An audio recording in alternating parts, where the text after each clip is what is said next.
This is model of Casa Carlina in Tatala, Binangonan. This is model of corner. Yan. Pagka nag-turnover na po ito, ano na to, full turnover na to, may gate na. Sama na ang gate. Ito po ang sample of corner lot. Sama na ang gate, kasama na po yung wall.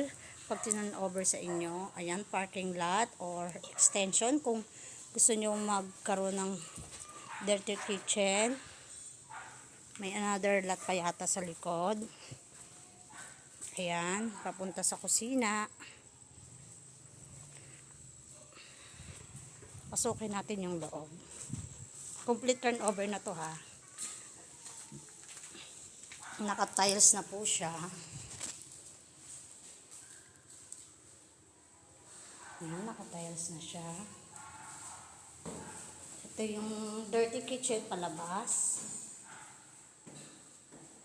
Ito yung kusina. Pwede natin tanggalin yan para open space lang siya. Pwede natin ditong ilagay sa gilid para dito na maging kusina natin. Para maging maluwag ito. Ayan.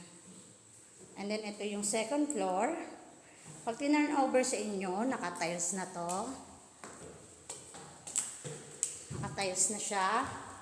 Tapos ito yung pangalawang CR dito sa taas.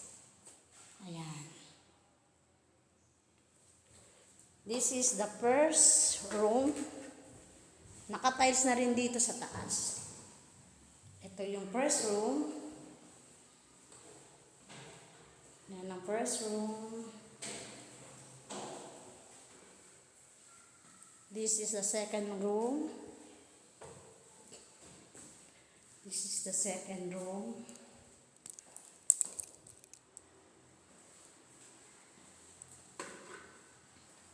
This is the roof deck. Pwede natin siyang tawaging third floor. Mababa lang naman yung kanyang kisame. But it's okay naman sa height.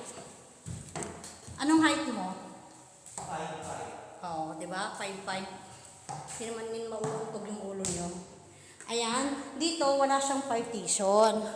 Kasi nasa inyo na kung anong idea pwede nyong gawin. Pwede siyang room or another sala. Pwedeng gawing sala. Yan, o pwedeng gawing room. Pwedeng kayang-kaya pa yung dalawang room dito. Ayan. Dalawa.